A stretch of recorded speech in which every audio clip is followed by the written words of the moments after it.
Eh bien bonjour et bienvenue sur cette vidéo de formation niveau 2 de solo. Et niveau 2 de solo égale niveau 1 d'Access, puisqu'on va plonger un petit peu dans la partie immergée de l'iceberg solo avec donc l'outil de base de données de Microsoft, à savoir Access.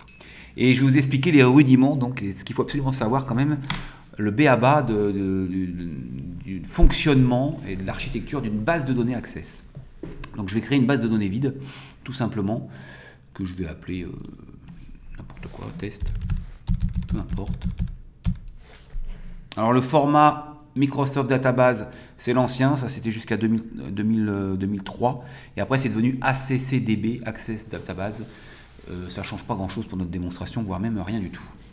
Alors, toute base de données Access se compose en fait de 5 éléments: des tables, des fichiers, on appelait ça à l'époque, ce qui contient les données, des formulaires, c'est-à-dire des masques de saisie ou de consultation, des états, c'est-à-dire tout ce qui va sortir à l'impression, des macros, on ne les abordera pas ici parce que je ne suis pas vraiment un pro macro, et des modules qui sont des bouts de code que l'on peut vraiment, là cette fois-ci en Visual Basic for Application, VBA, on peut développer n'importe quoi.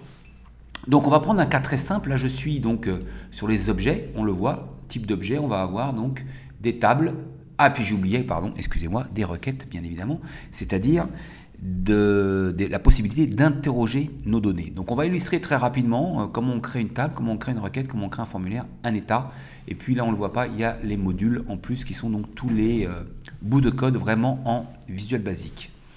Alors déjà, il faut savoir un truc, c'est que quand je lance Access, il y a deux façons de présenter les choses. Soit en onglet comme ça, c'est-à-dire que chaque élément de Access va être présenté en onglet.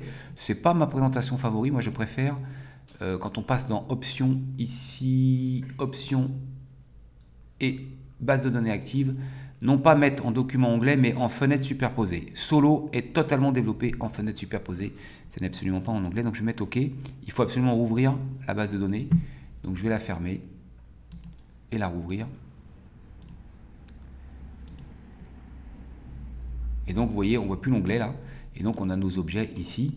Et je vais créer, la première chose, une table. Donc on passe par le bouton créer, et ici il y a des assistants à la création. Moi je vais vous créer une table sans assistant, création de table directement sur l'équerre ici, pour créer une table par exemple, imaginons, client. Donc maintenant, on va définir quels sont les champs qu'on va, les différentes zones, si vous voulez, qu'on va avoir besoin de définir dans notre fiche client. Alors ça va être par exemple, évidemment, le nom de la société. Alors, on a le nom du champ. Ici, le type de données, ça peut être du texte long, c'est-à-dire le champ mémo à longueur infinie. Un champ numérique de toutes sortes, ça peut être de l'entier, du réel, date et heure. Monétaire. Numéro automatique, on le verra, c'est pour créer des clés primaires. C'est un numéro qui s'auto-alimente, qui s'auto-numérote. Une case booléenne, on appelle ça oui ou non.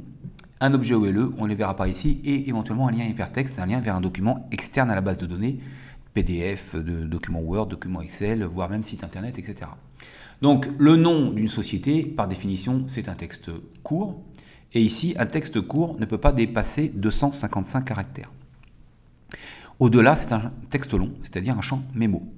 Bon, il est très clair que, alors fut un temps, il y a de ça 20 ans, vous n'étiez peut-être pas né, si vous écoutez cette vidéo, vous êtes peut-être jeune, et il y a 20 ans, il fallait qu'on détermine au millimètre près et au digit près la taille de nos champs, parce que plus les champs étaient prévus être longs, plus ils prenaient de place. Aujourd'hui, évidemment, avec nos nouvelles technos, nos disques durs qui font des téradoctets, on se soucie beaucoup moins de ce genre de choses. Ceci dit, un nom de société, ça dépassera rarement 100 caractères ou 60 caractères. Ça veut dire que je ne pourrais pas saisir plus de 60 caractères dans ce champ, tout simplement. Alors, il y a quelques options, je ne vais pas tout détailler ici, mais il y a le format, le masque de saisie, la légende qui apparaîtrait en haut de la colonne. Il y a quelques éléments de validation, comme par exemple, est-ce qu'on peut autoriser une chaîne vide ou pas? Est-ce que le nul est interdit? Je peux très bien mettre oui. Voilà. Et quand je vais définir un client, je vais avoir aussi, par exemple, le nom de la personne, ou du dirigeant, nom du dirigeant.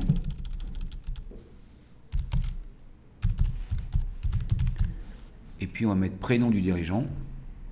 C'est du texte aussi, on est d'accord. On va mettre adresse. Adresse, pour le coup, c'est un champ qu'on peut rendre long. Code postal. Là, ça va être plutôt un champ numérique. Ville. Champ texte. Et puis, si on veut un autre champ numérique, je ne sais pas moi, chiffre d'affaires. Numérique. Si on veut un champ date, connu le. Champ date. Connu le. Voilà. Et puis un champ booléen, ça peut être, je sais pas moi, résident, français ou pas. Oui, non. Voilà. Alors, il est d'usage d'avoir ce qu'on appelle une clé primaire, c'est-à-dire un de ces champs-là qui serait unique, c'est-à-dire qu'on ne pourrait pas avoir d'homonyme dans notre table. Donc c'est là qu'on peut très bien mettre un numéro auto-alimenté, comme il nous le proposait tout à l'heure, ici, le champ numéro auto, et l'appeler code, par exemple. Et c'est Access qui va s'occuper de auto-numéroter ce code. Alors, quand je suis en création ici, alors sous Access, comme sur tout Office d'ailleurs, si je veux laisser le volet ouvert, je double-clique dessus, et ça le fige. Et c'est là qu'on va pouvoir dire ici qu'il s'agit d'une clé primaire. Ça met la petite clé, on clique là-haut sur clé primaire. Parce que quand je vais fermer ma table, de toute façon, Access va vouloir, enfin aimerait que je mette une clé primaire, c'est-à-dire donc un des champs qui soit complètement unique. Je ferme, double-clic, oui, j'enregistre. Il me demande le nom de ma table, ça va être client. Et maintenant, je peux ouvrir ma table, double-clic, et voilà, je peux commencer à saisir les différents enregistrements.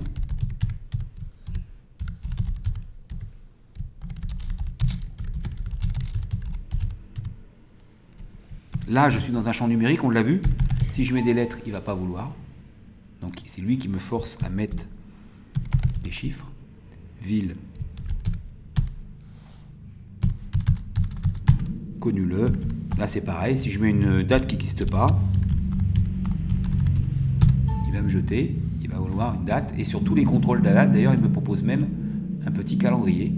Résident, oui. Et là, toujours sur, mais ça c'est vrai sur Solo, donc c'est vrai sur Access, bien évidemment, on a le petit crayon qui permet de valider cet enregistrement. Alors là, on voit qu'on peut saisir complètement tous nos enregistrements dans la table, mais il serait évidemment plus sympa d'avoir un formulaire, justement, quelque chose qui nous permette de présenter ça de façon un peu plus sympathique. Et c'est là qu'on va passer donc, dans la deuxième partie, qui est la création d'un formulaire. De la même façon, je vais donc créer un formulaire, et ici, je tombe sur un formulaire complètement vierge. J'aurais pu très bien prendre l'assistant et il m'aurait créé un formulaire de toutes pièces à partir de cette table. Je préfère partir d'un formulaire complètement vierge. Et ici, en haut à gauche, le petit carré, je double-clique dessus et j'ai sur le côté droit ce qu'on appelle la feuille de propriété. Et là, il y a énormément de choses qui nous permettent de définir la façon dont fonctionne notre formulaire, les couleurs de notre formulaire, qu'est-ce qui va se passer quand j'ouvre le formulaire, quand je le referme, quand je le modifie, etc. Donc en fait, c'est classé par type, il y a le format, ça va être la taille, est-ce que je veux l'auto-centrer par exemple, on peut s'amuser à ça. Auto-centré, c'est quelque part là-dedans. Excusez-moi, les propriétés du formulaire sont en haut à gauche. Les propriétés de la section détail, de ce qu'on veut mettre dedans, c'est quand je clique dessus. Donc si je reste sur le formulaire, je voulais le mettre auto-centré, c'est là. Je peux double-cliquer pour changer la valeur ou pour en laisser déroulante. Voilà, je l'ai mis en auto-centré. Un formulaire, soit c'est un formulaire sur lequel j'ai juste des boutons qui vont me lancer des traitements, soit, et c'est ce qu'on veut faire là, il lui faut une source. C'est-à-dire, quelle est la source de mon formulaire, quels sont les enregistrements que je veux voir figurer sur mon formulaire. Et donc, le premier élément que j'ai dans Données, là-haut, c'est évidemment la source. Et là, je peux très bien choisir ma table directement client. Et quand je vais être ici en mode création, je vais avoir la possibilité ici ajouter des champs existants. Comme il a reconnu que la source de mon formulaire c'était client, il me propose les champs que j'ai définis dans ma fiche, dans ma table client. Et donc je peux les prendre tous d'un coup, les porter ici. Il va me mettre les intitulés ici. C'était les fameuses légendes que j'aurais pu changer tout à l'heure. Et puis là, les différents champs. Et il arrive même à me formater déjà correctement ma case à cocher, puisque c'était, on s'en souvient, un champ booléen oui/non, donc il l'a remplacé par une case à cocher, ça sera oui ou ça sera non. Et là, de la même façon que tout à l'heure, je vais ou le fermer, il va me demander le nom, ou mettre un petit coup de disquette ici, et lui donner un nom. Je l'appelle client, puisque c'est là qu'on va saisir nos clients. Et clic droit sur la barre, ici je peux passer du mode création au mode formulaire. Donc là je suis en mode création pour modifier mon formulaire. Et là mode formulaire, et j'arrive sur le formulaire. Et là cette fois-ci, je retourne toujours sur la première fiche. Et pour créer une nouvelle fiche, j'ai ce bouton qui a automatiquement été mis. Ça va me mettre nom de la société, on va prendre un autre société. Je ne sais pas du tout comment s'appelle le nom du patron de la SNCF. Donc on va l'appeler Jean. Voilà.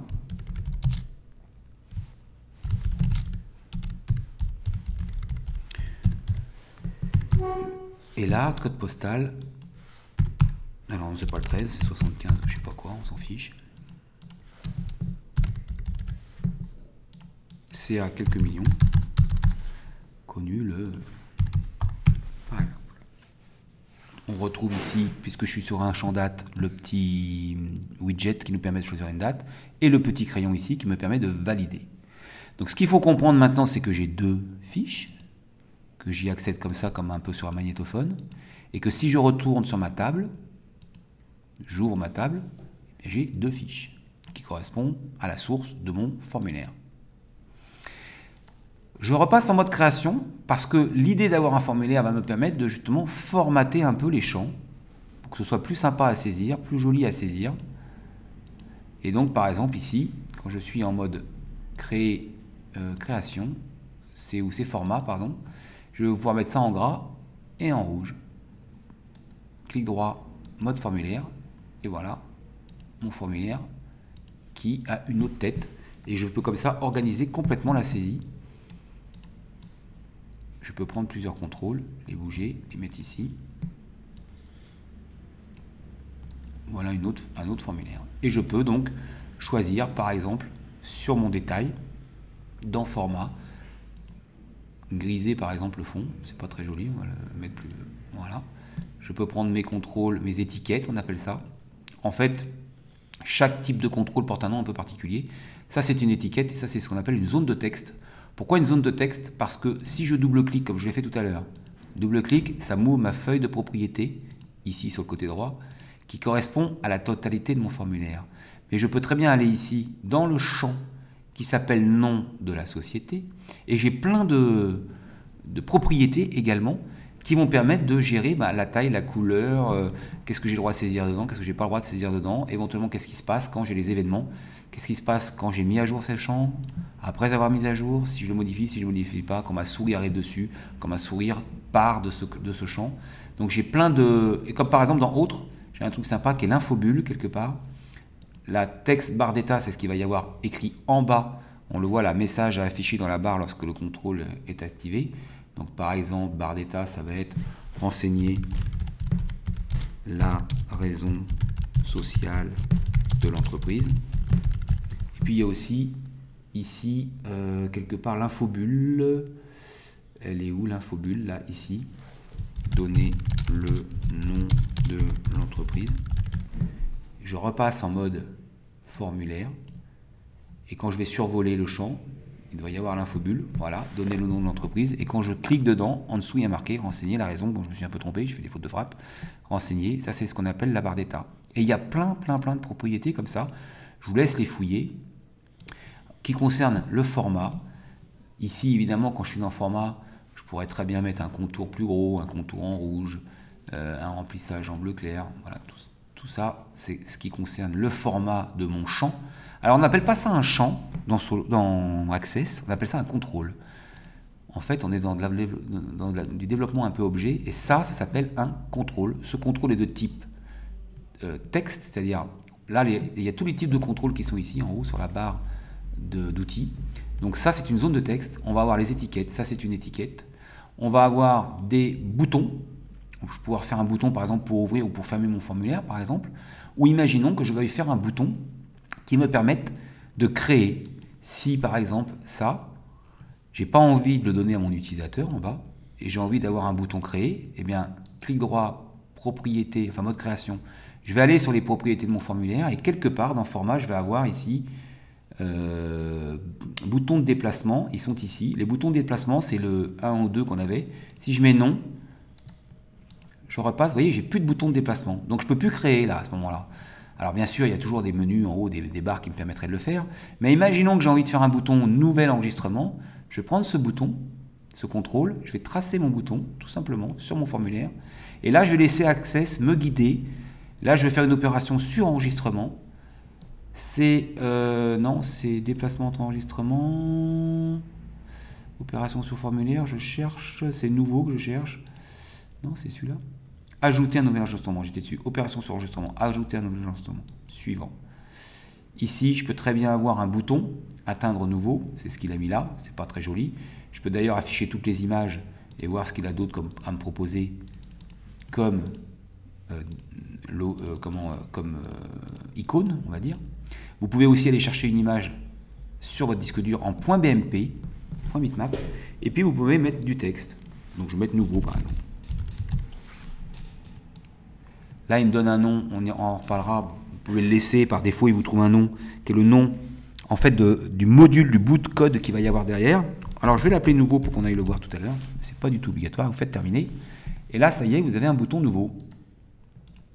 Et Access est occupé de tout, si je fais nouveau, eh bien, je suis déjà dans un nouvel enregistrement. Et maintenant, on va mettre voilà,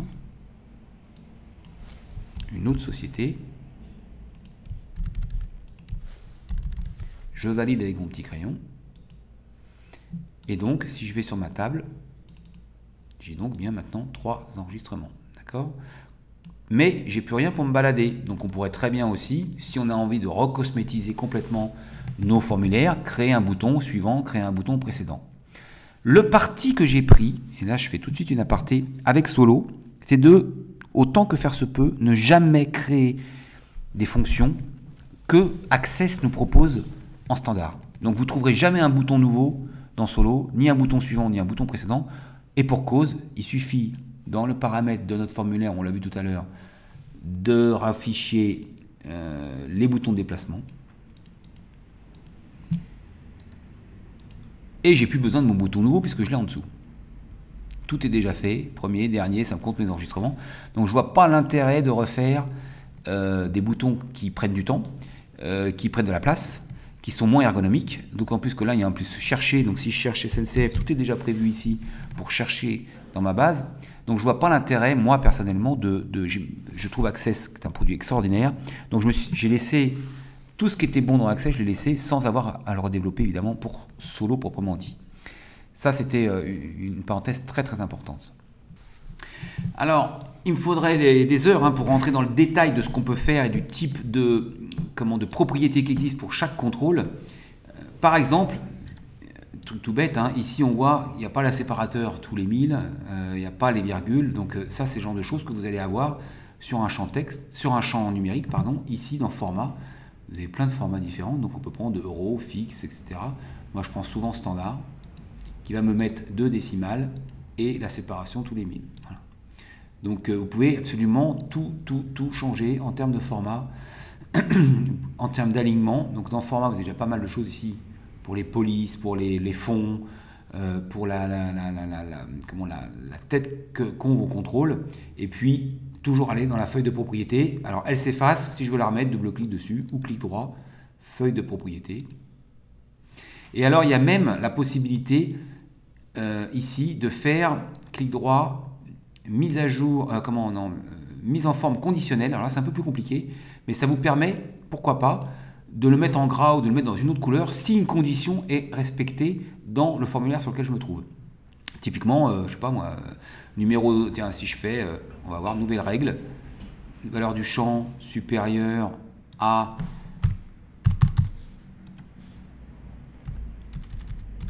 1 million par exemple. Alors je le passe en, il faudrait que je lui dise, en gras rouge. OK, OK. Et vous allez voir, le champ va changer. Là, il est en gras rouge.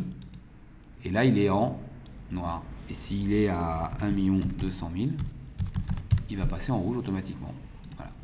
C'est ce qu'on appelle donc du mise, alors je ne sais plus le terme, on se met dessus, clic droit, mise en forme conditionnelle. Et vous pouvez ajouter comme ça des conditions, des différentes règles qui vont formater vos différents contrôles.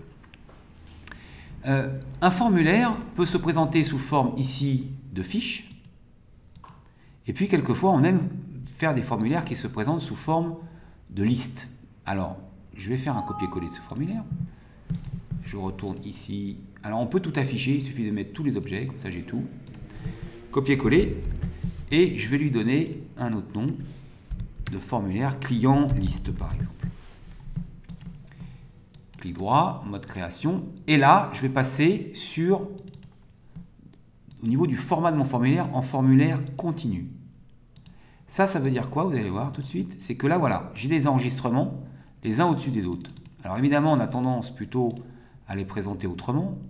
C'est-à-dire qu'on fait sauter toutes les étiquettes et on va se les mettre comme ça. Ça, je peux le faire sauter, on a dit qu'on n'en a pas besoin.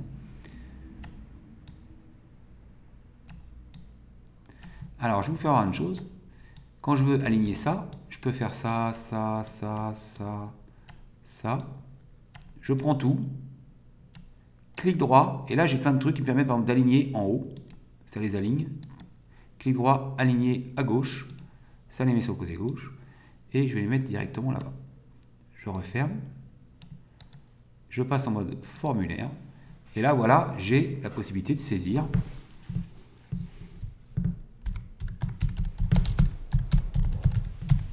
Là, je trahis mon âge, parce que ça ne s'appelle plus comme ça. C'est pas grave.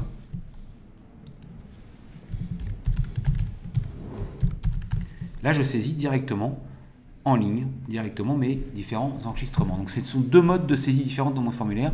Un en mode continu, c'est celui-là, où tous mes enregistrements sont présentés et petit à petit, j'aurai une barre verticale qui me permettra de descendre dans mes enregistrements. Soit en mode, alors comment il appelle l'autre mode? Voyons. Mode unique. Voilà. Il y a même la possibilité d'avoir des formulaires croisés. Et puis, si, on peut toujours aussi mode feuille de données. Feuille de données, c'est où? Pourquoi je n'ai pas mode feuille de données? Où là, on se retrouve davantage, comme sur Excel par exemple, avec même la possibilité ici de faire disparaître des colonnes, si je veux bien. Clic droit, masquer les champs. Même la possibilité, pourquoi pas, de figer les champs, un peu comme sur Excel. Vous voyez, ça fige la première colonne. L'avantage de ça par rapport à la table, toute bête, c'est que je vais pouvoir faire justement des conditions, des mises en format différents. Je vais pouvoir quand même travailler sur mes contrôles. A contrario de là, la table, où là, je ne peux pas du tout changer les polices, changer et puis actionner tel ou tel truc. Quand je dis actionner tel ou tel truc, c'est que très rapidement, quand on fait du dev, et là, on passerait là très rapidement le niveau 1 au niveau 2, enfin plutôt du niveau 2 au niveau 3, c'est-à-dire du niveau initiation access au niveau perfectionnement. Imaginons que je veuille faire quelque chose lorsque mon CA dépasse 10 millions. Du style, êtes-vous sûr que votre chiffre d'affaires dépasse 10 millions? Que je veuille mettre, par exemple, un message. Et bien dans ce cas-là, je vais être obligé de faire un bout de code. Donc imaginons qu'ici, CA, dans événements, je vais dire après mise à jour. Donc j'ai plein encore une fois, d'événements qui peuvent être déclenchés en fonction de ce que je fais sur mon logiciel. Et je vais faire un bout de code. Alors, certains aimeraient faire les macros. Je ne vais pas passer par les macros parce que je trouve ça dommage d'aller sur les macros quand on connaît un peu le code. Et le code, c'est pas si compliqué que ça. Je vous invite vraiment à vous intéresser au code, au VBA. Allons-y, on va essayer. Là, je fais code, donc 3 petits points et je prends tout de suite générateur de code. Et je tombe sur directement le Visual Basic. Alors, on retrouve tout à l'heure notre bouton nouveau, puisque j'ai supprimé le bouton et ça n'a pas supprimé le bout de code qu'il y avait en face et qui était juste cette fonction en fait do command, go to record, aller à l'enregistrement, à senior rec, c'est-à-dire un nouvel enregistrement. Je peux le virer parce que j'ai viré le bouton. Et ici, entre mon private sub, c'est-à-dire le début de la fonction et la fin, je vais marquer un petit message. msgbox, espace, êtes-vous sûr que blablabla. Et là, j'ai des options avec le bouton que je vais mettre. Alors, par exemple, OK, non. Alors, on va faire OK, only ou OK cancel. Je peux faire OK ou je peux faire cancel. Je dois avoir un yes no. Voilà, yes or no. Je fais entrer.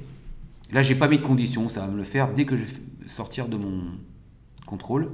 Là, je vais faire 5 millions. Et il me pose la question. D'accord? Donc, il me pose la question, même si ça fait 2 euros, il me pose la question. Pourquoi? Je n'ai pas fait de condition. Si je voulais mettre une condition, clic droit, mode création, je retourne dans mon bout de code. Et là, on va mettre une autre fonction. If, si le champ sur lequel je me trouve, qui s'appelle CA, est supérieur à 1 million, par exemple, alors, on va mettre le message. Donc là, j'ai fait une condition. Là, j'ai fait votre premier bout de code. Là. Si mon CA est supérieur à... Alors, j'ai mis 1 million ou pas? Oui, j'ai mis 1 million. Êtes-vous sûr? Fin. Bon, il ne se passera rien si vous répondez oui ou non, parce que je n'ai pas dit ce que je voulais faire en cas d'un oui, en cas d'un non. Mais là, si je fais 500, il ne se passe rien. Alors que si je fais 1 200 000, il me pose la question. Voilà un premier bout de code. Alors évidemment, ça c'est sans fin. On ne va pas rentrer non plus sur ce niveau-là. Mais c'est juste pour vous expliquer que fabriquer des formulaires, c'est très simple finalement. Ils sont toujours source d'une table. On va voir tout de suite que ce n'est pas toujours le cas, parce que je peux très bien avoir un champ calculé qui ne provient pas de ma table. Ça, c'est mon CA. Il peut être par exemple hors taxe. Je vais faire un copier-coller, CTRL-C, CTRL-V, et je vais mettre plus bas CA-TTC.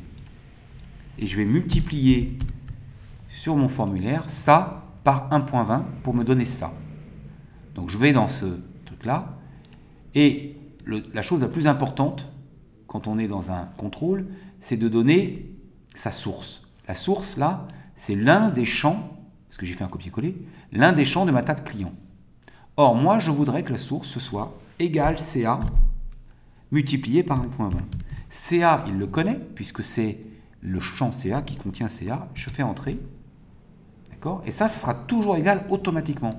Je m'explique.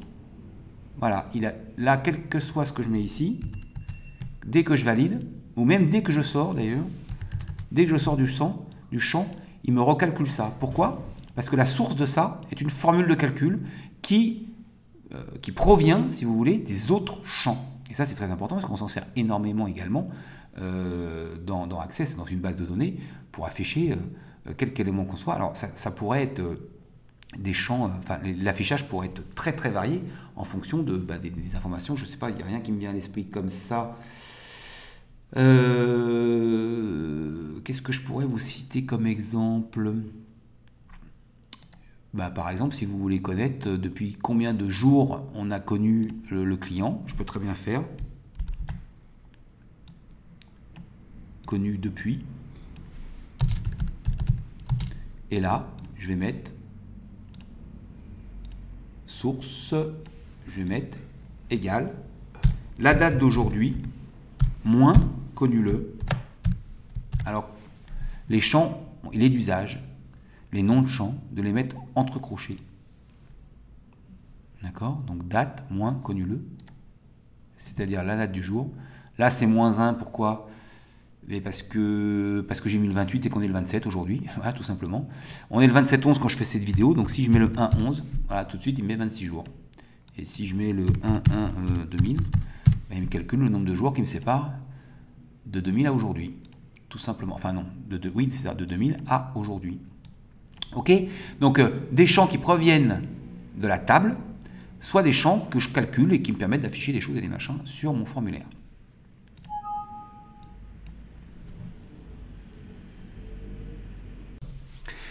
Alors, vous allez me dire, c'est bien gentil tout ça, mais entre ça d'un côté et ça de l'autre, je ne suis pas très très loin quand même de ce que je pourrais faire avec un Excel par exemple. Alors pourquoi on va se mettre sur une base de données? Déjà, chose importante, c'est que si j'avais ici 100 000 enregistrements de clients différents, la seule chose qui est en mémoire, c'est la fiche sur laquelle je me trouve. Donc ça veut dire que vous pouvez travailler des heures sans sauvegarder, il n'y a pas de sauvegarde quand on travaille. Le fait de valider avec le petit crayon là, eh bien, ça enregistre automatiquement dans la base de données. Il peut y avoir une coupure de courant, vous ne perdrez absolument aucune saisie précédente. Ça, c'est déjà le bon point par rapport à Excel où je suis en mémoire, tout est en mémoire. Je travaille 1 heure sur le même tableau sans faire de sauvegarde, je peux tout perdre. Mais c'est évidemment pas ça du tout la plus grande valeur ajoutée. On va le voir tout de suite quand on commence à avoir plusieurs tables. Imaginons maintenant que je veuille suivre mes rendez-vous faits par client. Donc, je vais créer rapidement une nouvelle table. Allons-y, création. Ah non, pardon, je me suis trompé, j'ai création d'une table. Et donc, on va mettre rendez-vous, donc on va mettre RDV on va mettre un ID tout de suite, on va prendre les bonnes habitudes. Donc numéro RDV. Et on va mettre un champ automatique avec une clé primaire. On va mettre rendez-vous une date. On va mettre commentaire. Champ long, texte long, on peut raconter notre vie. Qu'est-ce qu'on peut mettre d'autre? Je sais pas moi, à relancer par exemple, oui ou non.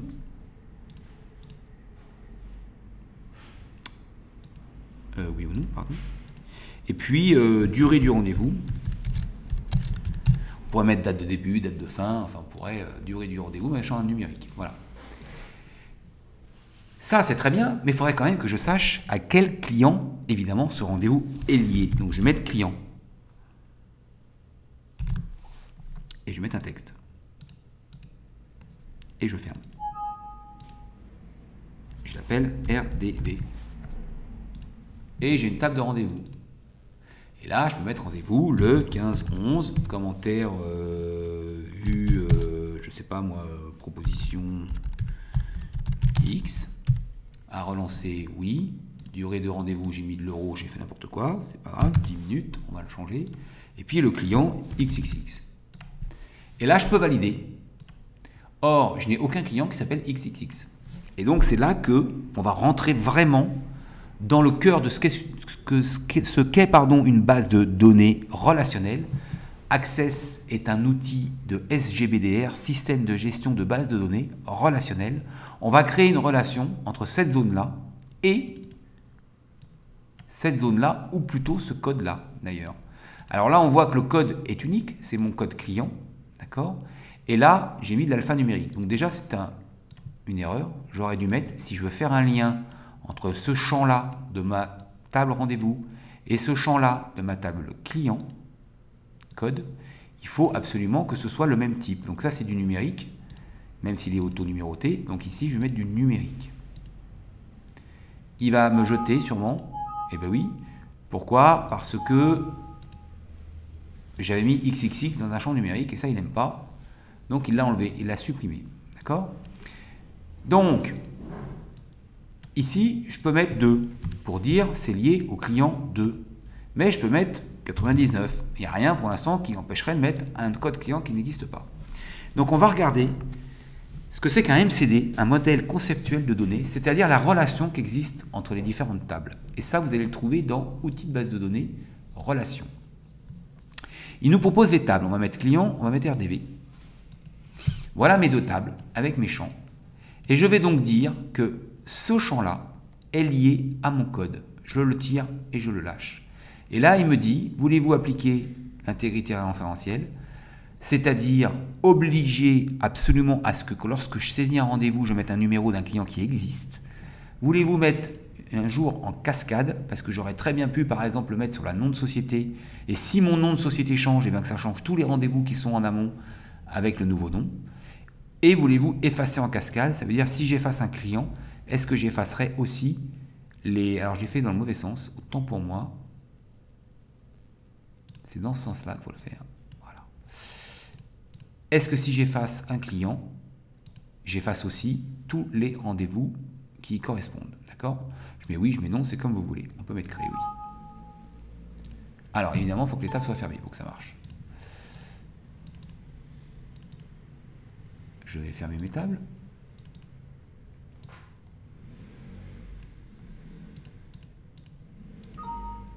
Pourquoi il ne veut pas? Eh bien parce que j'ai un 99 qui traîne. Alors attendez. Eh oui, donc ça ne peut pas marcher. Il ne peut pas me mettre l'intégrité référentielle puisque pour le coup, tout de suite, j'ai une anomalie entre un numéro de client 99 qui n'existe pas dans ma table client. Donc si je veux arriver à faire ma relation, il faut que je mette un numéro qui existe. On va mettre 1 pour l'instant.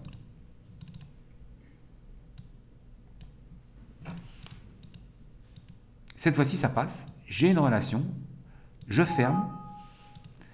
Et donc, si je mets 99 ici, ou si je saisis un nouveau rendez-vous, allons-y.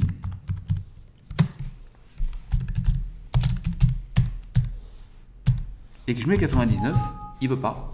Vous ne pouvez pas ajouter ou modifier un enregistrement car l'enregistrement associé est requis dans la table client. Autrement dit, vous devez mettre un numéro de client qui existe.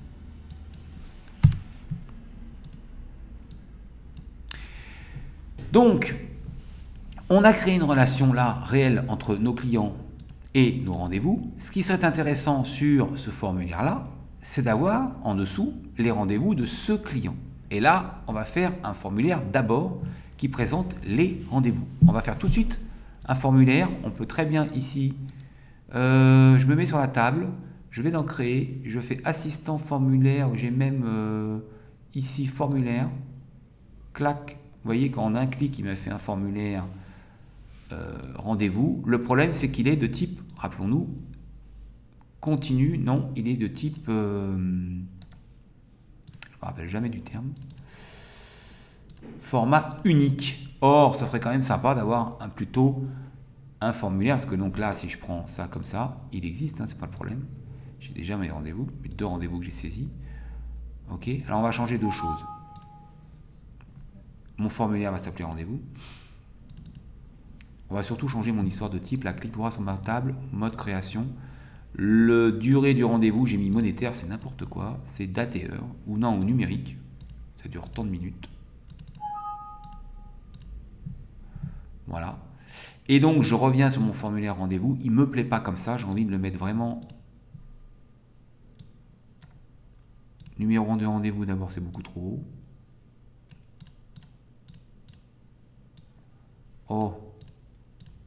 Ah bah vous voyez, il m'a fait ça. C'est pour ça que j'aime pas les trucs automatiques. Il m'a tout encadré. Je comprends jamais rien ça. Il m'a tout. Ouais, ils sont tenus entre eux. Ah voilà, c'est ce truc-là. Je sais même pas comment on l'enlève. C'est un truc qui permet de maintenir tous les contrôles en un truc.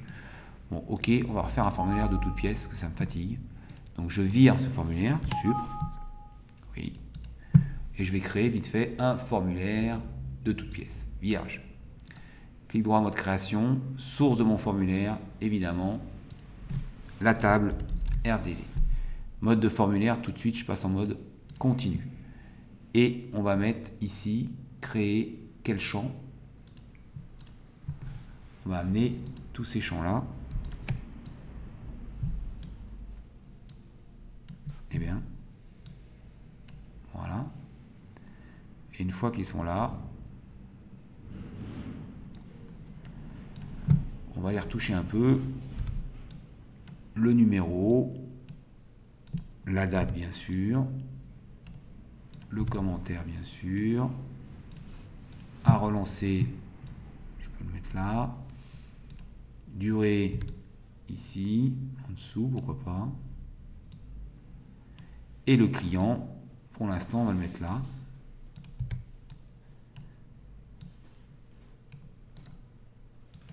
Voilà, j'ai mes rendez-vous, d'accord? Et donc, c'est ça que je voudrais afficher en dessous de mon client sur le formulaire pour pouvoir suivre les rendez-vous d'un même client sur le même formulaire. On est d'accord? C'est très très simple. Je renomme mon formulaire RDV. Je passe en mode création de mon formulaire client. Je l'écarte.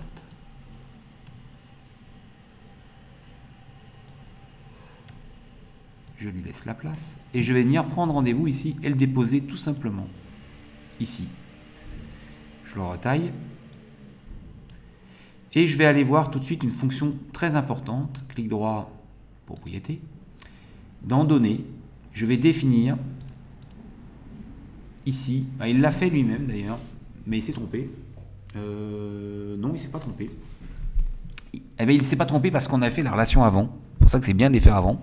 Il a vu que le champ pair, c'est-à-dire ça, code, et là, ici, le nom de ce champ s'appelle client, le champ fils, me permet tout de suite d'avoir un lien entre le sous-formulaire, on appelle ça un sous-formulaire, puisqu'il est sous-formulaire du formulaire principal client, et il va afficher que les rendez-vous du client sur lequel je me trouve, grâce à ce petit paramètre dans données, qui définit quel est le champ pair du formulaire principal, et quel est le champ fils du sous-formulaire. Vous allez voir.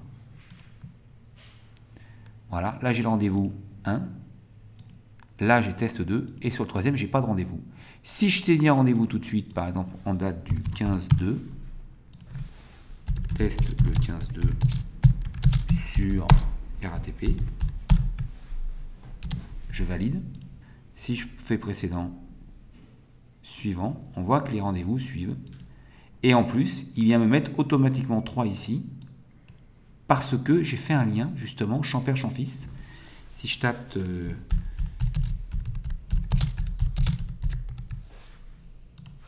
tout de suite, il me met le bon champ ici.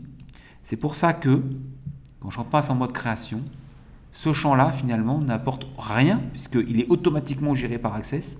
Donc, je peux, dans Format, le rendre invisible. Je peux agrandir un peu.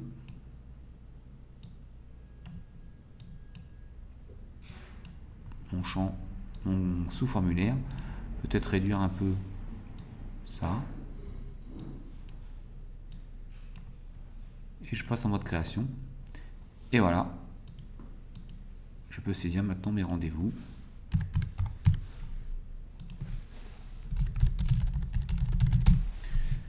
À relancer.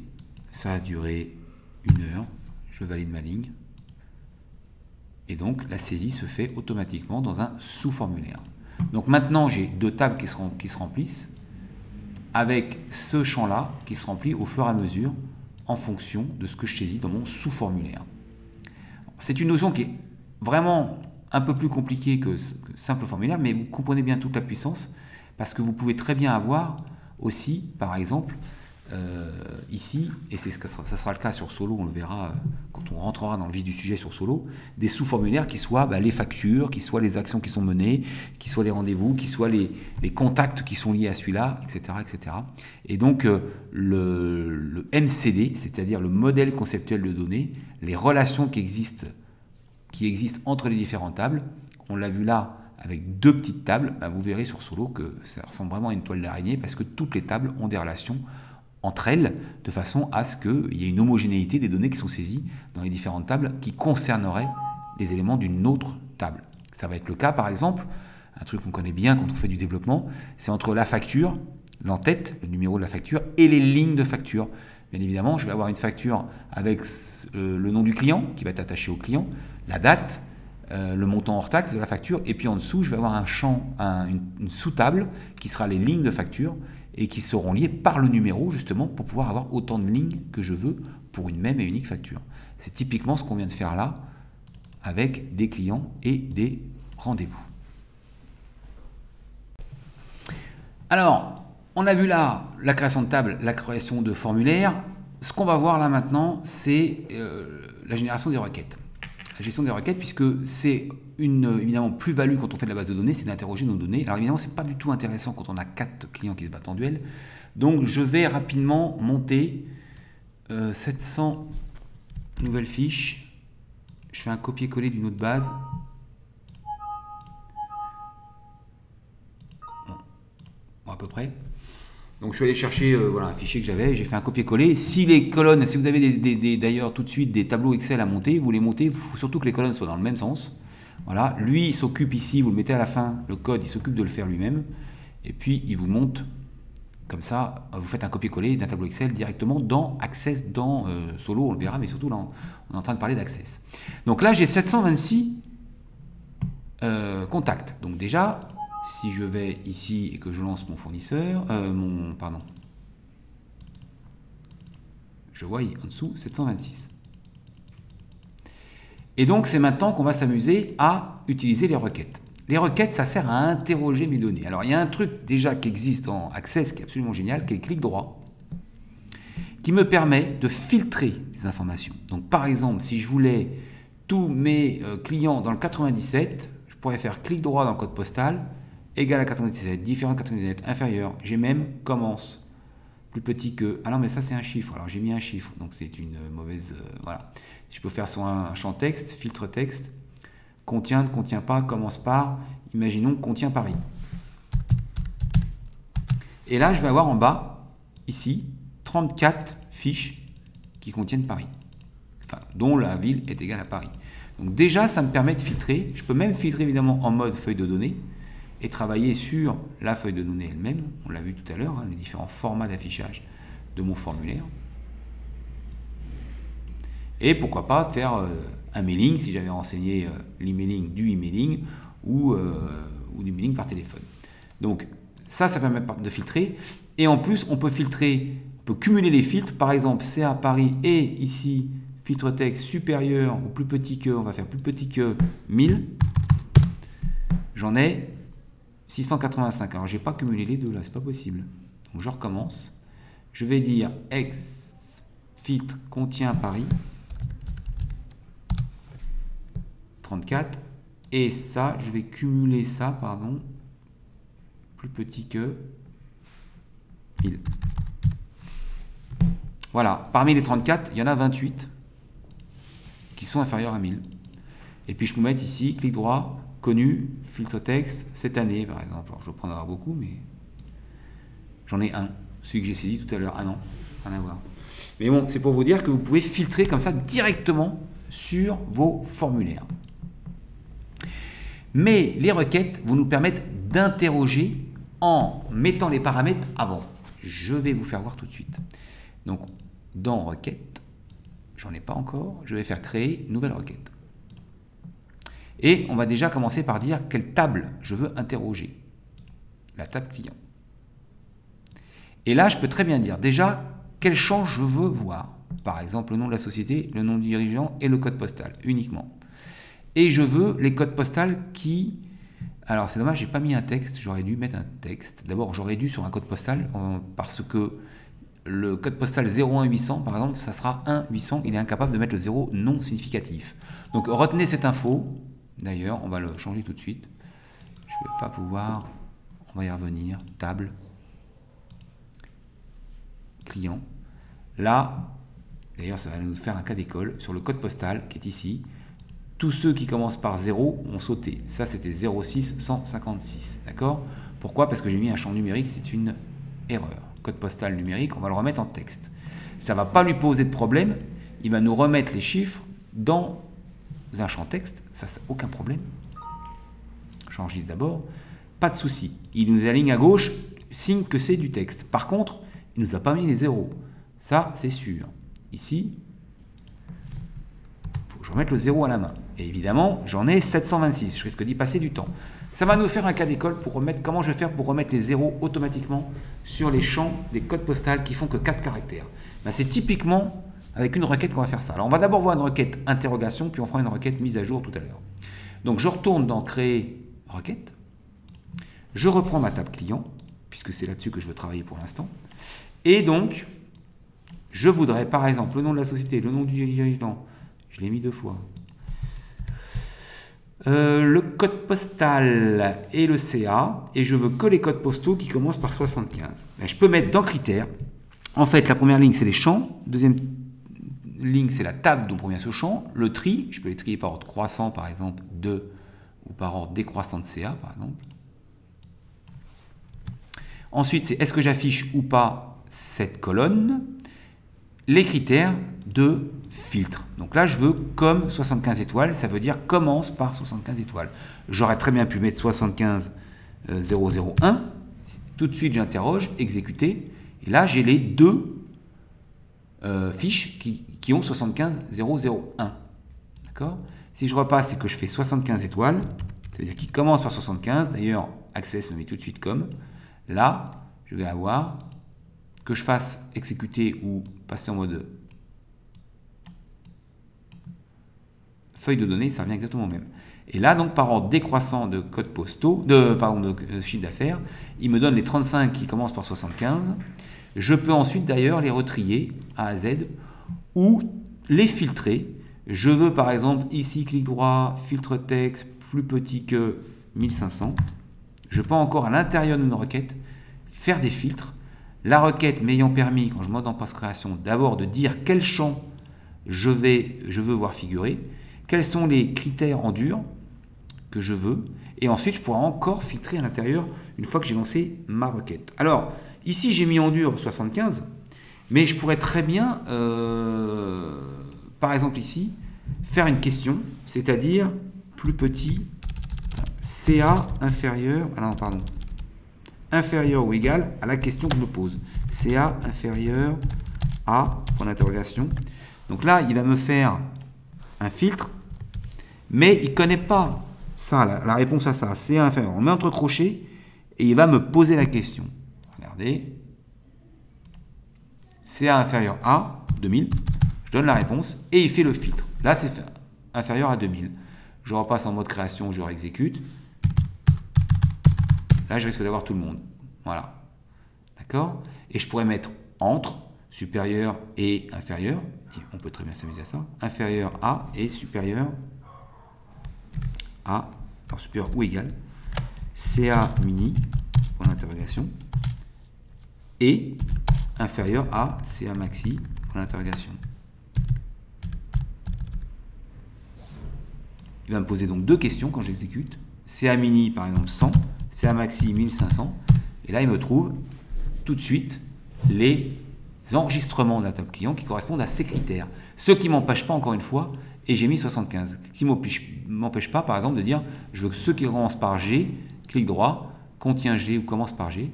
Et là, je continue à filtrer au sein de ma requête. Alors, un truc très important, c'est que ça, je vais lui donner un nom. On va l'appeler, je ne sais pas moi, analyse CA. C'est le nom d'une requête. Et je peux l'exécuter en double-cliquant dessus. Comme j'ai mis des critères, il va me redemander à chaque fois les deux critères et il m'exécute la requête. L'autre chose qu'il faut savoir, c'est qu'une requête peut être très bien la source d'un formulaire. Et c'est là que ça prend toute la dimension. Je vais, pour comprendre ça, 75, on garde ça. Pourquoi pas, pour l'instant on garde ça. Allez, on garde ça. Donc je vais créer un formulaire, créer formulaire, vierge, et cette fois-ci, en source de mon formulaire, je ne vais pas mettre une table, mais je vais mettre analyse CA, je vais mettre ma requête. Si je passe en création, je vais avoir les champs de cette requête. On retrouve ce qu'on a vu tout à l'heure. Je vais me les mettre, on va me dire à quoi ça sert par rapport à la table. Je vais vous faire voir à quoi ça sert.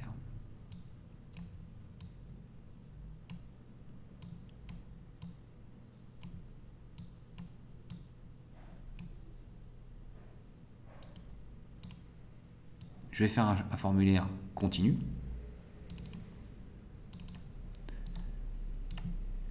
Évidemment, comme mon formulaire a une source qui est une requête et que dans ma requête j'ai des questions, il va me poser les questions avant de lancer mon formulaire et il me présente. Alors, qu'est-ce qu'il y a entre la différence entre ça et ça? Eh bien, toujours pareil par rapport à tout à l'heure entre la table et un formulaire, c'est que ça, je peux très bien faire de la présentation. Par exemple, je vais faire n'importe quoi, mais mise en forme conditionnelle, comme on a fait tout à l'heure, nouvelle règle, expression. Je veux que si CA est supérieur à 1000, alors on le passe en gras et rouge. Par exemple.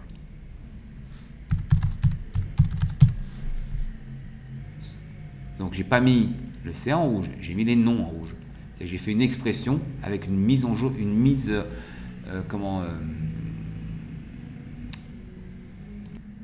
avec une mise en forme conditionnelle, pardon. Alors l'autre avantage également d'un formulaire, d'abord c'est plus lisible parce que vous voyez, on peut faire du blanc sur gris, en marquer dans la table aussi maintenant. L'avantage de la table, c'est que je peux régler la taille de mes colonnes. C'est absolument pas le cas ici. Je ne peux pas régler la taille de mes colonnes puisque dans mon formulaire, je définis la taille de chacun des champs. D'accord ? Par contre, je peux très bien avoir envie de mettre ça en italique et en plus petit pour avoir une présentation qui est complètement différente. Vous voyez ? Et l'autre chose très importante qui peut être utile très souvent, là j'ai une rubrique qui s'appelle détails. Clic droit, je vais afficher un en-tête et un pied de formulaire. Et je vais pouvoir mettre déjà quelque chose, ici, pour faire joli, parce qu'on est dans du formulaire. Excusez-moi, là, on va pouvoir mettre une étiquette.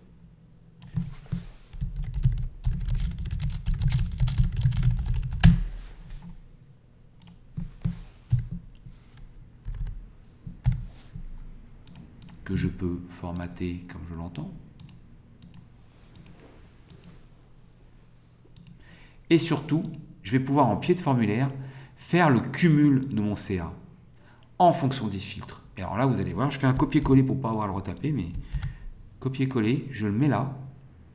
Et on a vu précédemment dans les données qu'on avait la source. Ça, c'est le CA qui provient de ma table, en l'occurrence de ma requête. Mais là, je vais faire une formule égale, on l'a vu dans un petit peu précédemment, qu'on pouvait faire une formule de calcul. Et là, je peux faire somme de CA. Et donc là, ça va m'afficher la somme en bas de mes fiches.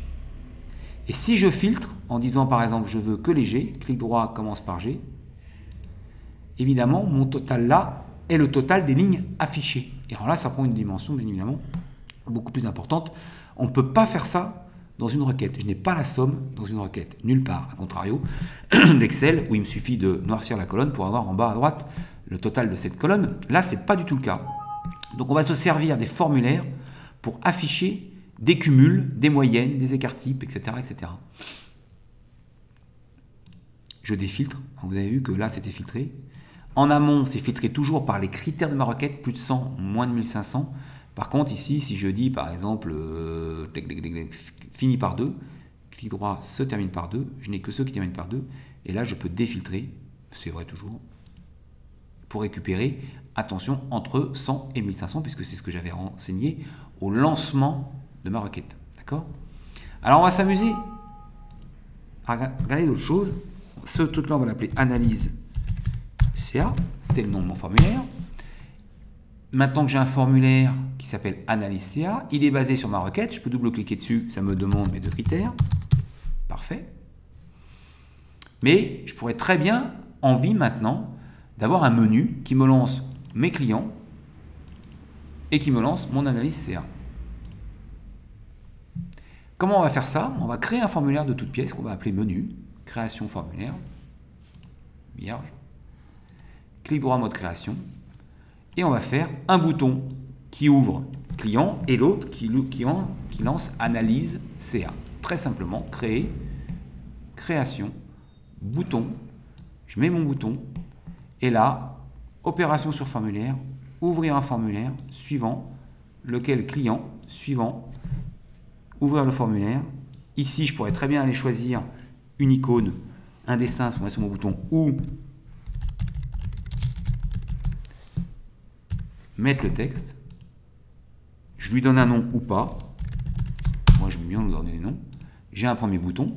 Je prends bouton, deuxième bouton, ouvrir formulaire, analyse CA.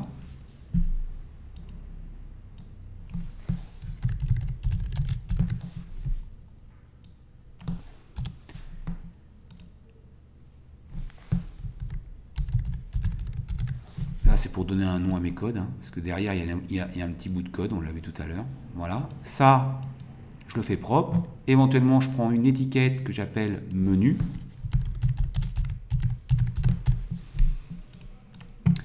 Je lui change un peu sa police. Je fais un truc sympa. Je cadre mon formulaire au nombre de boutons et à la place que je veux qu'il prenne. Je mets un coup de disquette ici pour enregistrer mon formulaire. Je vais l'appeler menu. Je fais OK. Et maintenant, j'ai un formulaire. Ça s'ouvre comme ça. On va enlever les boutons on a vu tout à l'heure, les boutons de déplacement. On va enlever ce qu'on appelle ici à gauche le sélecteur. Pourquoi? Parce que je n'ai pas d'enregistrement, je n'ai pas de table, je n'ai pas de requête en source de ce formulaire. Et puis, je vais corriger ma faute d'orthographe. Ça sera pas plus mal. Menu général. Double-clic ici en haut à gauche, on s'en rappelle, ça vient dans les feuilles de propriété. Ici, dans les données, j'ai pas besoin de... Attendez, c'est dans format, je sais jamais. Barre de défilement, j'en ai aucune. Ensuite, bouton de déplacement, j'en ai pas besoin. Afficher l'excavateur, j'en ai pas besoin. Est-ce que je veux qu'il soit dimensionnable ou pas? Pas forcément. Donc, je vais mettre très simple. Et là, il va prendre exactement la forme que je lui donne là maintenant.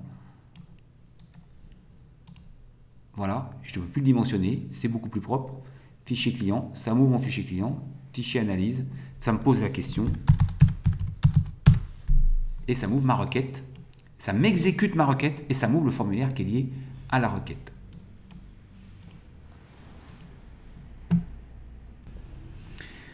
Alors, on a déjà pratiquement une petite application là, puisqu'on a un menu général et deux formulaires avec une petite requête. D'accord? Alors, ce que je trouve pénible, par exemple ici, c'est qu'il me pose la question comme ça. C'est sympa, mais en même temps, d'abord d'une, je ne peux pas marquer en haut analyse des CA de mes clients entre 100 et 1500 puisque je l'ai stocké nulle part. Et c'est surtout qu'il faut que je le saisisse à chaque coup. Même si je fais de 0 à 1 million, chaque fois que je vais vouloir ouvrir ce formulaire, il va me demander de 0 à 1 million. À chaque fois, il faut que je le renseigne. D'accord ? Alors, ce qui serait sympa, c'est qu'on ait deux zones qui nous permettent de mettre CA minimum, CA maximum. Et ça, je pourrais très bien le mettre sur mon menu principal. Comment je vais m'y prendre? C'est tout très très simple. Et là, on va commencer à un petit peu évoluer dans l'application. Je vais sur mon menu, créer deux champs. Un CA minimum. Donc là, c'est mon CA mini. Et ici, je vais lui donner un nom. Ça, c'est là que je vais remplir la donnée. Donc, le nom de mon contrôle, ça sera, par exemple, CA mini. Attention. CA mini, on va le mettre CA underscore mini. On écrit bien. D'accord. Oh, hop. Zut. Voilà. Et je vais faire un copier-coller. CA maxi. Comprenez bien que ça, c'est l'étiquette, hein, c'est ce qui est affiché sur mon formulaire. Et ça, c'est le nom de mon contrôle. La source de ce contrôle est nulle. C'est-à-dire qu'il va falloir que je remplisse quelque chose dedans. Par exemple, 0, par exemple, 100. Et je voudrais que quand j'analyse ma CA, il ne me pose pas la question, mais qu'il aille me chercher ce que j'ai mis là et ce que j'ai mis là. En plus, ici, dans Données, je peux mettre une valeur par défaut. 0 pour le mini, et imaginons 15 millions pour le maxi. Donc ça, c'est des propriétés, je vous laisse les découvrir, il y en a énormément. Valeur par défaut, là, quand je vais ouvrir mon formulaire, 0, alors c'est parce que, pourquoi on recommence, on le ferme, on le rouvre. Ah, ça ne marche pas. Pourquoi? Maxi, il n'en veut pas. Valide si, c'est n'importe quoi, je me suis trompé de zone. C'est valeur par défaut. Décidément. Valeur par défaut, 15 millions. Ben non, ça ne me pose pas de problème. Donc.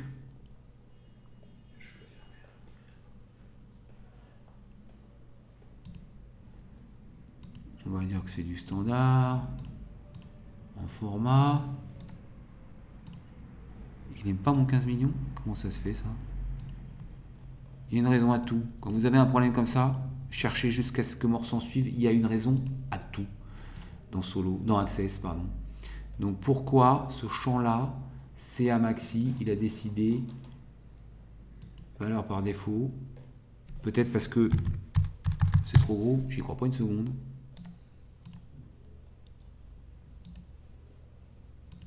Incroyable. Bon, on va le fermer, on va le rouvrir. Voilà, beaucoup mieux. Donc on a un truc qui s'appelle CA underscore mini, CA underscore maxi, et ils sont où ces champs-là? Ces deux contrôles sont sur le menu, le formulaire qui s'appelle menu. Donc je vais retourner dans ma requête. Je vais modifier ma requête. D'accord? Et ici, entre crochets, ça posait la question. Et là, je veux qu'il aille chercher cette donnée-là et cette donnée-là. D'accord? Eh bien, cette donnée-là fait référence à un contrôle.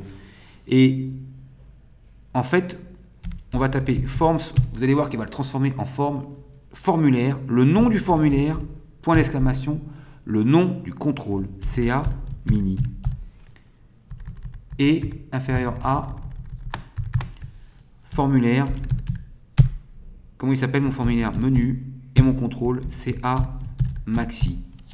Alors vous voyez, il me remet. Ah non, des fois il remet formulaire, ça dépend des versions d'Access. Ici, il aurait pu me remettre formulaire. Il préfère forms, il me met bien les crochets, il n'y a pas besoin de s'embêter avec ça. Et là, automatiquement, quand j'exécute ma requête, j'ai dû me tromper quelque part. Non. C'est un mini. Oui, regardez, là, j'ai pas mis mini. Il faut faire très attention parce qu'il n'y a même pas de message d'erreur. Voilà, tout de suite. Alors, on va essayer. Imaginons que je veuille que les chiffres d'affaires qui soient à 0. J'en ai pas. Bizarre. Donc, de 0 à 500. Analyse CA. Et voilà.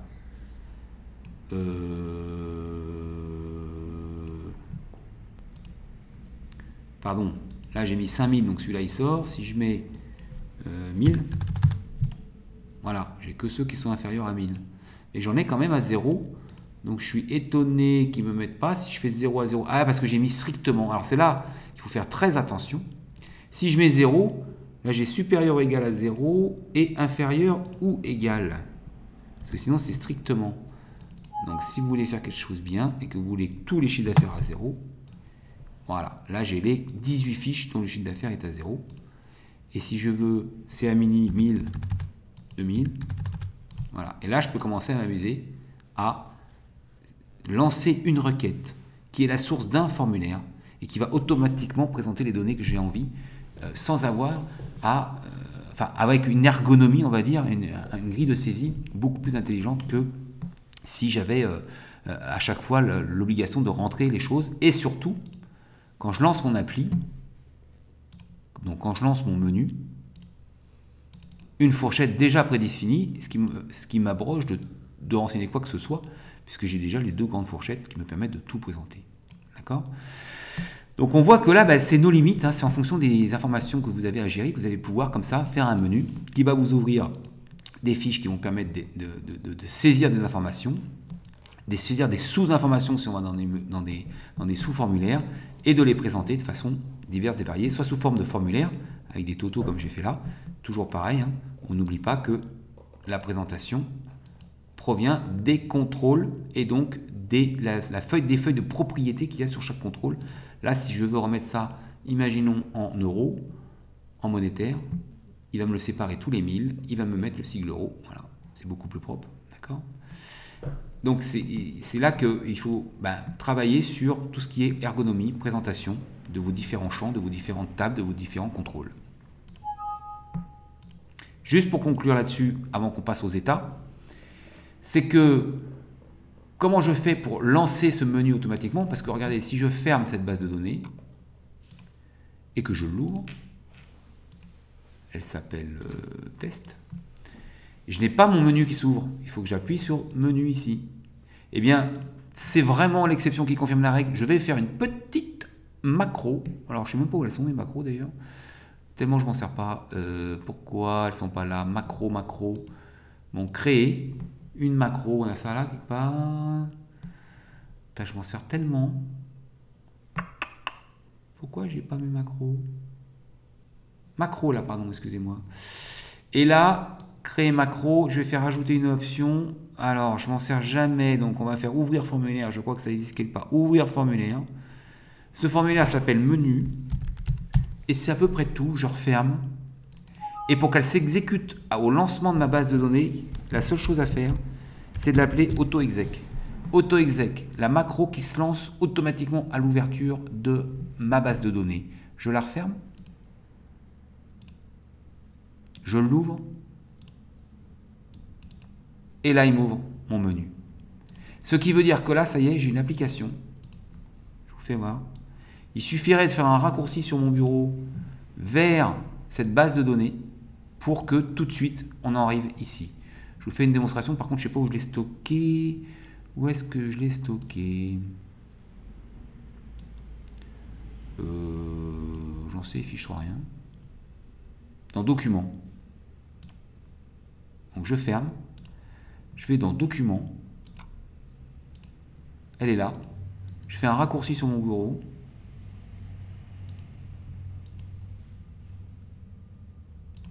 Il faut que je la trouve. Elle est là. Je lui donne un nom. Éventuellement, je change l'icône. Je double-clique dessus. Ça lance Access. Et ça lance l'auto-exec. Et voilà mon application. Pour peu que j'ai pris soin de fermer mes onglets là, dont j'ai pas besoin, pas toujours, ça dépend, c'est vous qui voyez.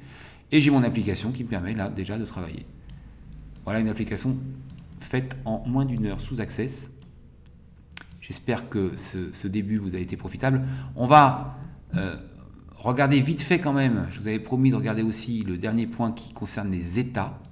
Les états étant donc, en gros, ça fonctionne comme les formulaires, sauf que ça a vocation à être imprimé. Je m'explique. Quand je suis sur cette fiche client, et que je le passe en impression, aperçu avant impression, c'est là, donc c'est là, j'obtiens ça. C'est-à-dire, globalement, mon formulaire, pour peu qu'il soit trop large, vous voyez, il sort de mon cadre, etc. Donc c'est pas très joli. En plus, si j'ai mis des fonds, etc., ça va me bouffer la moitié de mes cartouches. Donc l'idée de faire un état, c'est vraiment de faire un formulaire qui s'imprime. C'est exactement ça. D'ailleurs, bien souvent, on fait des formulaires qui s'impriment. Je l'explique quand je vois là, si je fais ça, voilà. Globalement, si je passe en aperçu, c'est assez correct. Donc faire un état, ça serait tout simplement proposer, on va le voir avec des fonctions un petit peu plus importantes en termes de sous-totaux. Par exemple, on peut faire des sous-totaux dans un état, ce qu'on ne peut pas faire dans un formulaire. Mais globalement, si mon formulaire tient dans une page A4, autant imprimer directement le formulaire. Si maintenant mon formulaire ne tient pas dans une page A4, ça vaut le coup. Exactement comme on l'a fait pour tout à l'heure, ce formulaire-là, justement, analyse de le CA de mes clients, qui provient d'une requête, c'est de faire un état qui provient d'une requête et qui va imprimer que les éléments dont on a besoin. D'ailleurs, pour aller plus vite, je vais prendre mon formulaire, analyse CA, clic droit, enregistrer sous. Non, alors c'est pas comme ça, je l'ouvre d'abord, pardon. Ça, c'est moins pratique qu'avant, je trouve. Fichier, enregistrer sous, enregistrer l'objet sous. Et là, je croyais que je pouvais l'enregistrer en état directement. Non, c'est pas le cas, ça m'étonne. Eh bien non, c'est pas là. Je croyais qu'un formulaire, on pouvait l'enregistrer directement en état. Ah non, je sais comment il faut faire, pardon. Si vous voulez dupliquer un formulaire en état, il faut faire copier-coller. CTRL-C, CTRL-V. Eh ben non, d'habitude, merde alors. Ça, j'en reviens pas, qu'il ne me demande pas.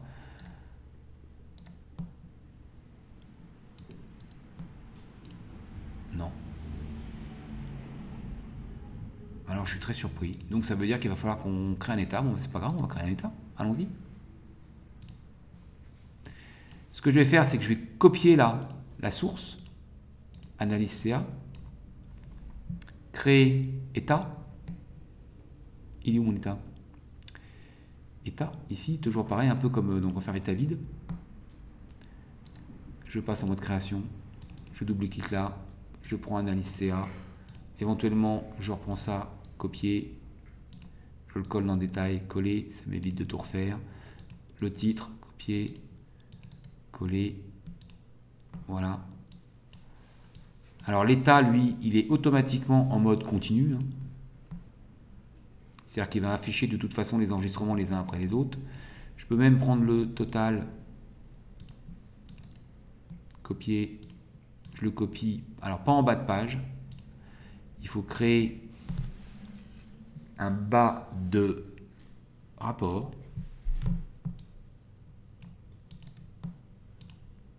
Mince. Ah bah là j'ai fait n'importe quoi. Copier, coller, voilà.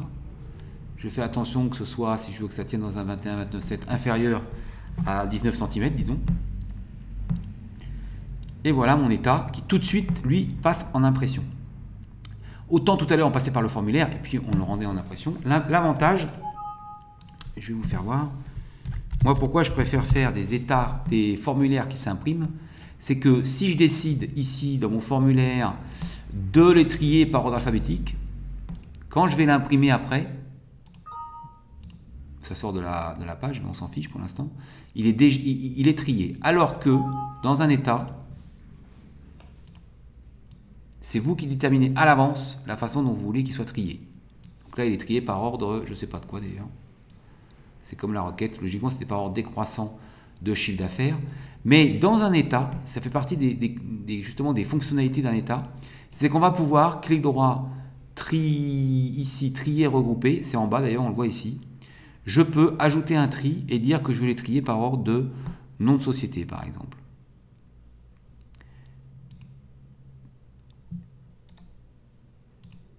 Voilà.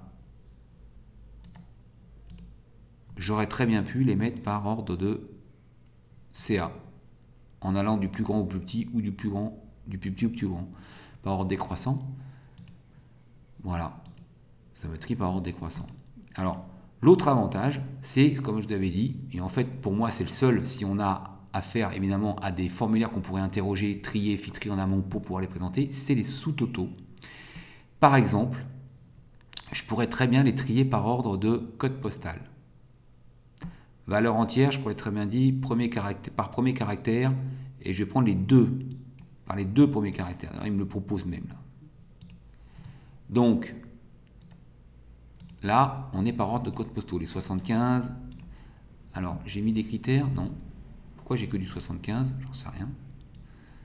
Pourquoi j'ai que du 75? On n'a pas mis que du 75. Notre analyse. Je retourne dans ma requête. On a mis 75 quelque part? Ah oui. Dans la requête, il n'y avait que 75. Donc, je l'enlève. Donc là, j'ai par ordre de code postaux. Voilà, ça commence par, je vous avais promis, alors c'est par ordre décroissant. On va les faire par ordre croissant. De Z en haut, de A à Z. Et là, on va avoir un problème. Il y a ceux qui n'ont pas de code postaux, les premiers clients qui n'ont pas de code postaux du tout. Et puis plus loin, voilà, on va avoir les 1, les 2, les 3, etc. Et mon problème, c'est que je n'ai pas les zéros. C'est ce que je vous avais expliqué tout à l'heure. Puisqu'on a changé notre champ numérique en champ alphanumérique et que les zéros non significatifs n'ont pas été pris en compte. Donc comment je vais faire pour rajouter les zéros? On va le faire. Petit cas d'école qui peut arriver à tout moment. Je vais faire une requête. Donc je retourne dans mes requêtes. Créer. Requête. Je vais prendre mes clients. Je vais prendre mes codes postaux. Et je vais prendre ici une valeur x 2 points. Je veux que ce soit la longueur de mon code postal. Donc, c'est une fonction qui s'appelle len, ou longueur, ou nombre de digits, on va voir en quoi. Le nom de mon champ. Les noms de champ entre crochets, surtout quand il y a des espaces. Si j'exécute cette requête, j'ai ici 5, ici 0, 1, etc. Et je vais avoir ceux qui en ont 4, ceux-là. Alors, je pourrais prendre égal, tous ceux qui sont égaux à 4. J'en ai 44 et mettre un 0 devant, à la main, puisque c'est ceux-là où le 0 n'a pas été pris. Ça va me demander 44 fois 20 secondes, au secours. Donc, il y a plusieurs formes de requêtes. Nous, on n'a vu que des requêtes de type sélection. C'est-à-dire que j'interroge ma base de données, mes différentes tables. Et en réalité, il y a d'autres formes de requêtes quand je suis en création. Il y a une requête, par exemple, mise à jour. Et donc, je veux que ma longueur de code postal en critère soit égale à 4. Je vais un peu vite, mais ma sélection, si je retourne, voilà, j'ai dit que je voulais que les codes postaux qui font 4 caractères. Comment je suis arrivé à ça? Nombre de caractères, de quoi? De code postal, et en critère 4. D'accord? Et maintenant, je vais faire une requête mise à jour, et je vais dire en mise à jour que je veux rajouter un 0 devant. 0, entre crochets, entre guillemets, pardon, et quoi? Et code postal. Et j'exécute cette requête. Attention, une seule fois. De toute façon, après, il n'y aura plus, si je repasse maintenant en mode sélection, il n'y a plus rien puisque tout est passé à 5. Puisque maintenant, je vais avoir ici, alors attendez,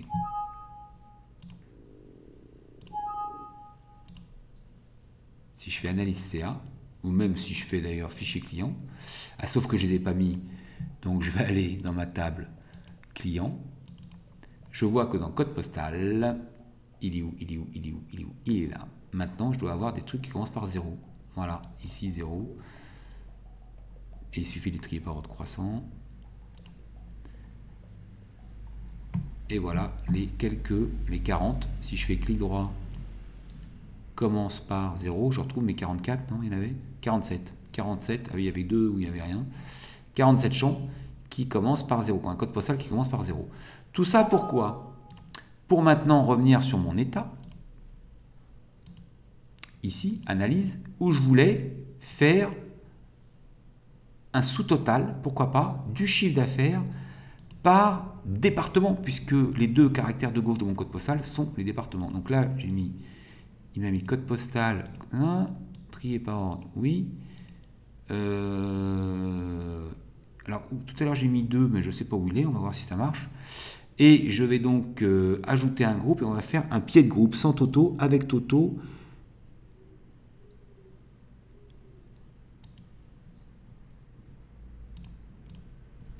pied de groupe code postal, je prends mon total, CTRL-C, CTRL-V, je viens le mettre en dessous, là. Et donc, je vais avoir un sous-total. On va voir, je ne suis pas sûr qu'il y joue par département, là. Il va sûrement, non. Il va sûrement nous faire l'histoire par code postaux, voyons. Donc là, il y a un sous-total de ceux qui n'ont rien. Ah si, c'est bon. Il nous a pris que les deux caractères de gauche, grâce à ce qu'il y avait tout à l'heure. Là, il y a le 0,1 avec le sous-total 0,1. Là, il y a le 0,2 avec le sous-total 0,2. 0,3, il n'y a qu'une occurrence. 0,3, 0,4, etc. Et donc ça, par contre, il n'y a vraiment que dans un état qu'on peut le faire. Sinon, dans un formulaire, on va être obligé de le faire des filtres pour avoir le sous-total, comme on l'a fait tout à l'heure avec un clic droit. Je veux d'abord le 0,1, je veux d'abord le 0,2, que là, je vais avoir un état bien fichu avec des sous-totaux. Et toujours pareil, à vocation d'être imprimé, d'où une feuille A4.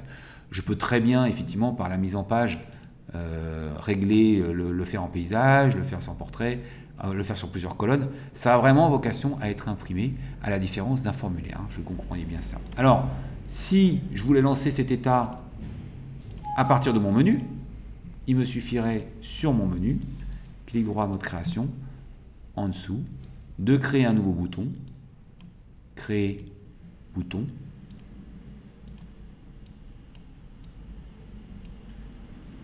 et là je vais faire sur état, ouvrir l'état, je vais faire l'aperçu plutôt, analyse, il n'y en a qu'un, je peux mettre l'icône là, pourquoi pas, allez, analyse, ou je le laisse comme ça n'a pas trop d'importance. Il m'a fait mon bouton. Là, j'ai préféré laisser une icône. Je clique dessus et ça me lance mon état, tout simplement. Après, clic droit imprimer. C'est vraiment à vocation d'être imprimé. On est bien d'accord avec mon sous-total. Alors, si je voulais pas les blancs, par exemple, comment je ferais? Alors, c'est une bonne question, ça. Parce que si je voulais pas les blancs et que je veux conserver les blancs, c'est-à-dire les clients qui n'ont pas de code postaux, dans mon analyse CA là, de mes clients, ça veut dire qu'il me faut deux requêtes. Une en source de mon formulaire et une en source de mon état. Alors, je vais vous faire voir quelque chose qui peut vous faire gagner un temps phénoménal. Pardon, c'est pas là. C'est dans mon état, tout à l'heure, on a vu que la source, c'était analyse CA. Retournons sur analyse CA. Vérifions ce que ça donne. Et là, j'ai bien les blancs. Et modifions cette requête. Par exemple, code postal différent de nul. Donc là, je suis en train de différent, c'est supérieur, inférieur. Différent de nul ou est pas nul. J'exécute. Là, j'ai pas les nuls. J'en ai plus que 448. Et si je fais trier par 300, je n'ai pas les nuls. D'accord? Mais si je valide ça, je vais avoir modifié ma requête analyse. Donc aussi la source de mon formulaire que j'interrogeais tout à l'heure. Alors, ce qui peut vous faire gagner du temps, c'est de passer clic droit ici, mode SQL. Et là, c'est l'interprétation dans un langage qui s'appelle SQL de ma requête. Je fais copier ce truc, copier. Je la ferme, je ne sauvegarde pas. Et en source de mon état, au lieu de mettre le nom de la requête, je fais coller. Je colle directement la clause SQL, le contenu de la clause SQL de ma requête. Et là, donc, je vais avoir une source de mon formulaire qui continue à avoir ceux qui n'ont rien là. Donc, il y en a 725, on le voit en bas. Et dans mon état, je n'ai que ceux, on le voit, il n'y a plus les blancs, que ceux qui ont le code postal de renseigner. Et quand vous allez passer en mode création de votre formulaire, de votre état, double-clic, en haut, je vois ma clause select. Il suffit pour le modifier d'appuyer sur les trois petits points à droite. Ça me rouvre ma requête.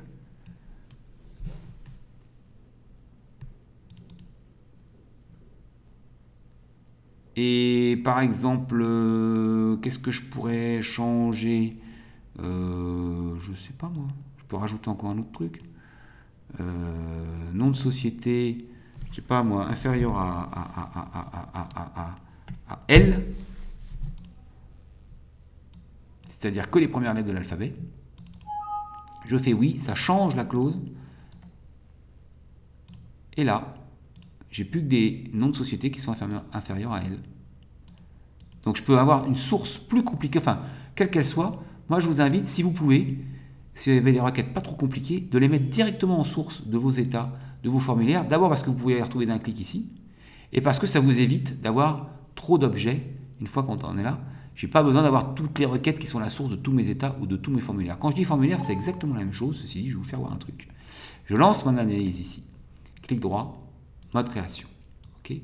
On a vu que la source, c'était analyse CA. Je vais là, je passe en mode SQL, je fais copier, je referme, je colle ici en source, je ferme, je peux supprimer ma requête. Je n'en ai plus besoin. Pourquoi? Parce que j'ai mis la clause SQL directement en source de mon formulaire. Donc ça m'évite d'avoir des requêtes et des requêtes et des requêtes. Et pour savoir ce que j'ai au bout, clic droit, mode création, je vais dans la source et je clique sur les 3 petits points et je retrouve ma requête spécifique à mon état ou à mon formulaire, en l'occurrence ici, le formulaire. D'accord? Ça vous évite d'avoir trop de requêtes. Voilà un petit tour rapide de ce qu'on peut faire avec Access. On va passer dans la vidéo d'après sur la façon dont Solo, le logiciel Solo, le RP Solo, le CRM Solo a été construit, d'accord, sur les bases élémentaires de ce que je viens de vous expliquer. Il n'y a pas beaucoup de choses de plus à savoir en théorie. Vous allez voir qu'en pratique, on peut aller beaucoup plus loin, puisque ce que vous allez voir sur Solo est la substance moelle de tout ce que je viens de vous expliquer en termes de générateur de tables, création d'état, de formulaires, de requêtes, et bien sûr, on va le voir aussi, beaucoup de modules. Je vous remercie, je vous dis à très bientôt. N'hésitez pas à liker, à partager cette vidéo. Je vous dis à très bientôt dans une prochaine vidéo sur Solo ou sur Access. Bye bye tout le monde.